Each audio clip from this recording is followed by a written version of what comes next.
Hello. One of the main aims of this YouTube channel is to inform everyone that peace is possible. It's not a vacuous hope or an imaginary scenario or a hopeless aspiration.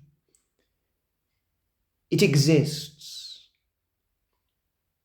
And how do I know that? Because I've lived it. I've experienced it. For me, it's a lived reality. Let me tell you a story. Back when I was working in my hometown of Reading, a diverse and buzzing town on the banks of the River Thames in Berkshire in the United Kingdom. I was working for a civil service agency.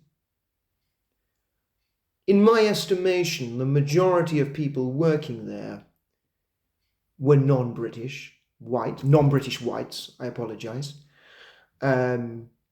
Most people were either Afro-Caribbean or Muslim or from Southeast Asia or were European white. Basically, it was diverse, and it was an honor to work there for 1 year. Now, the day came when I announced that I would be handing in my notice. Not because I didn't enjoy my experience of working there. I loved it. But it was because I wanted to move to Israel. There was a career program, and I was hoping that it would lead to something more in my future. Now, what was the reaction of this diverse crowd to me moving to Israel? If you were to believe social media, you would have thought that I would have been overwhelmed by anti-Semitic reaction. You would have thought that people would have been wringing their arms and talking about apartheid Israel and you can't go there, and etc. No such thing happened. 100% of the people were extremely happy that I was going on this adventure. I could go through the events that were held, social, and work, etc., which I can use to prove that, but that was the case.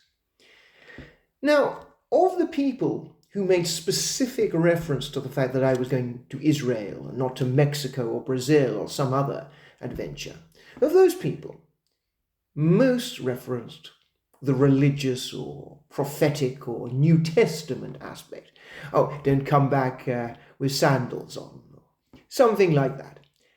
Jokes related to that, but very light-hearted and all related very positively to the Bible.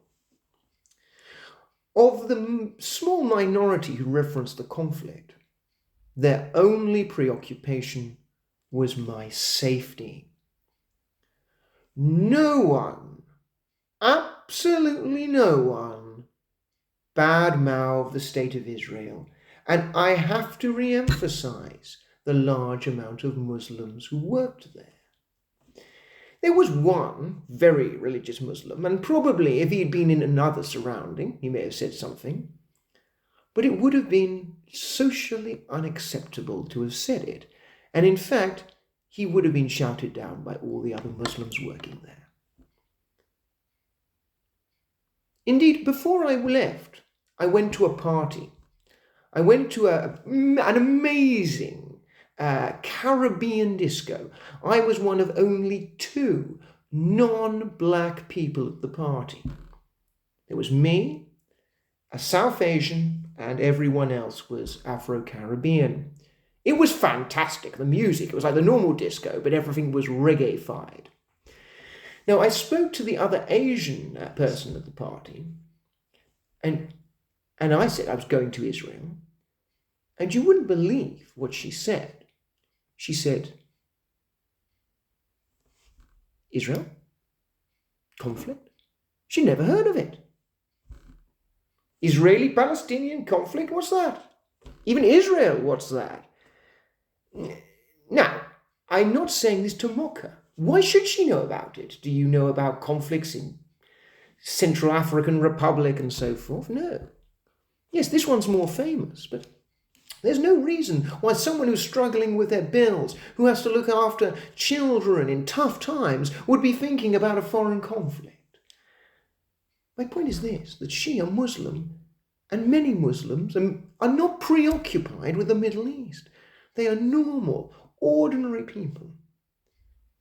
And they want to live lives of peace with us all. Peace is possible. Believe it.